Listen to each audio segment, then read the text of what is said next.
금주는 예수님의 마지막 주간인 고난주간입니다.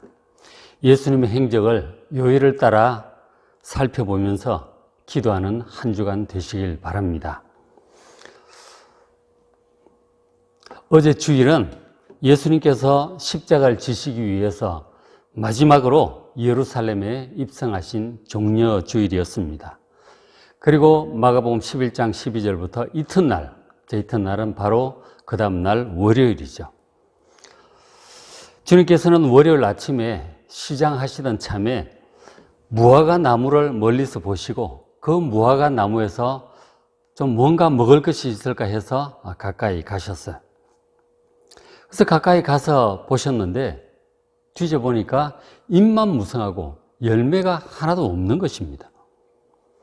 이에 예수님께서는 그 무화과 나무를 향해서 더 이상 너는 열매 맺지 못할 것이다, 그렇게 말씀을 하셨는데 실제로 그 다음날 보니까, 아침에 보니까 나무가 싹 말라버렸습니다.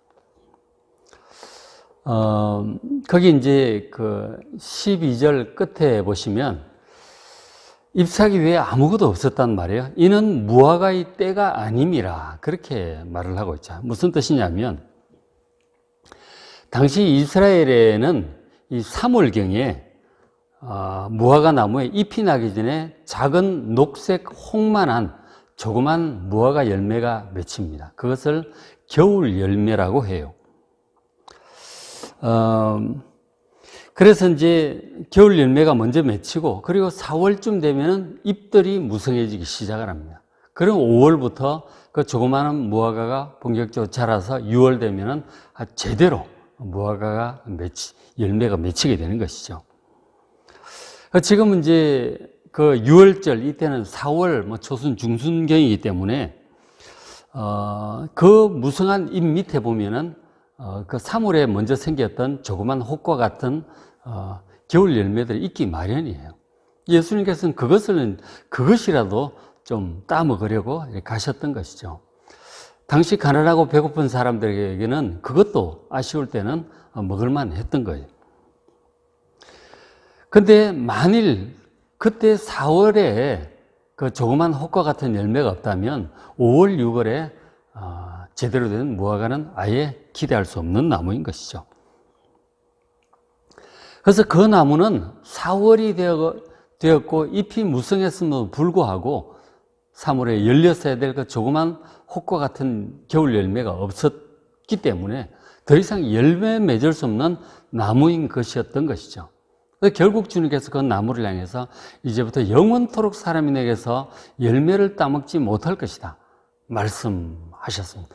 결국 주님의 심판을 받은 것이고 그 나무는 말라서 영원히 멸망하고 말았던 것이죠.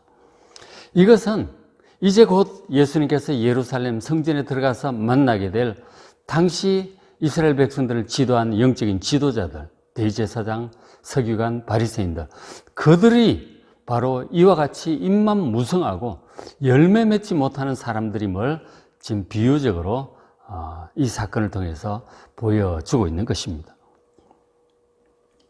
그리고는 예수님께서 성전을 들어가셨어요.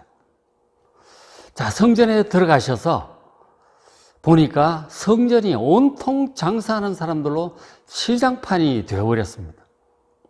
바로 양, 소, 염소, 비둘기들, 돈 바꾸는 사람들, 아주 복잡하게 시끄러운 그 시장터가 되어버린 것이죠. 원래 17절에 있듯이 내 집, 이 하나님의 집은 만민이 기도하는 집이라고 일컬음을 받을 거라고 하셨는데, 그 거룩한 곳, 기도하고 예배드리고 하나님을 찬양하는 그 거룩한 성전이 완전히 사람들 관심을 따라서 장사하고 물질적인 어떤 욕심을 따라 인간적인 편리를 따라 시장 바닥이 되어버리고 말았던 것이죠. 이에 주님께서 진노하셨어요. 다 내쫓아 버리시고 상을 둘러 엎어버리셨어요. 그리고는 이 기도하는 집을 어찌 이렇게 강도의 소굴로 만들었느냐, 주님께서 책망을 하셨던 것입니다. 당시 유대인들은 1년에 3번씩, 그러니까 절기가 있었잖아요. 유월절, 초실절, 그리고 장막절, 세 번 절기가 되면 이스라엘 모든 남자들은 예루살렘 성전에 올라와서 하나님께 절기를 지키면서 제물을 드리도록 그렇게 하나님 명하셨어요. 그래서 이제 1년에 세 번씩 전국 각지에서 예루살렘 성전으로 모여드는데 하나님께 화목제물과 번제물 이런 걸 드리잖아요. 그것을 하기 위해서 필요한 양이나 염소 이런 것들을 이제 준비해 와야 했습니다. 근데 초창기에 멀리서 이렇게 제물을 끌고 오다 보니까 힘들잖아요. 소를 끌고 오는 게 힘든단 말이에요. 결국은 세월이 흐르면서 돈을 가지고 출발을 해서 예루살렘에 와가지고 예루살렘 시장에서 그것을 이제 제물로 양이나 염소나 소로 바꿔가지고 이제 성전에 가서 하나님께 제물을 드리고 예배를 드렸어요. 그렇게 절기를 지켰는데 그것이 이제 하다 보니까 이 제사장들이 성전을 이제 관리하는 제사장들이 보니까 전국에서 오는 분들 힘든데 아예 성전과 앞마당에다가 장터를 벌이면 좋지 않겠느냐. 그 사람들이 거기 와서 바로 사서 바로 제물 드리고 그리고 이제 그 성전에서 이 제사장들이 그 장터를 관리를 하면 이제 이권이 생기지 않겠어요.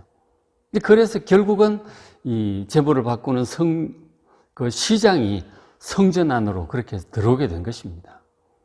백성들의 편의성과 그리고 성전 관리하는 사람들의 그 물질적인 욕심 이런 것들이 결합을 하면서 성전이 장터가 되어버리고 말았던 것이죠. 그리고 돈 바꾸는 문제도 마찬가지인데 당시 유대인 남자들은 1년에 한 번씩 성전세를 드리도록 하나님께서 명하셨어요. 그 1년에 반세겔씩 성전세를 드리면 성전에서 그것을 모아서 성전 수리도 하고 성전을 관리하는 데 쓰는 비용으로 쓰도록 하나님께서 그렇게 명하셨던 것이죠. 우리가 구약에 보면 요시야 왕이나 히스기야 왕 이런 분들이 성전세를 이렇게 거두어서 성전 수리하는 것을 이제 볼 수가 있습니다. 그런 용도로 하나님 쓰게 하셨죠. 그래서 1년에 한 번씩 반세겔씩 하나님께 성전세를 드리도록 되어 있었어요. 근데 그 문제도 예수님 당시 이제 주로 통용되던 화폐가 로마 동전 드라크마, 데나리온 이런 것들이었어요. 그런데 하나님께 드리는 성전세를 그 이방인의 동전으로 드릴 수는 없었습니다.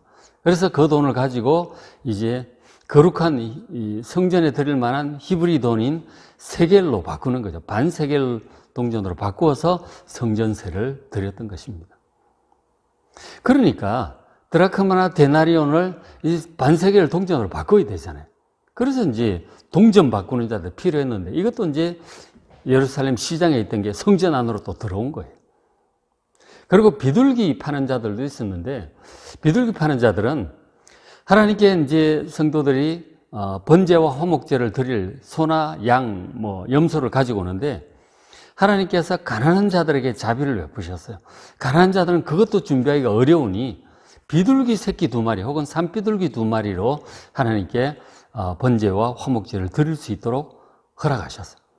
그러니까 가난한 사람들은 이 비둘기 2마리를 이제 구매를 해서 그것으로 이제 제사를 드렸던 것이죠. 비둘기 파는 자들도 필요했었습니다.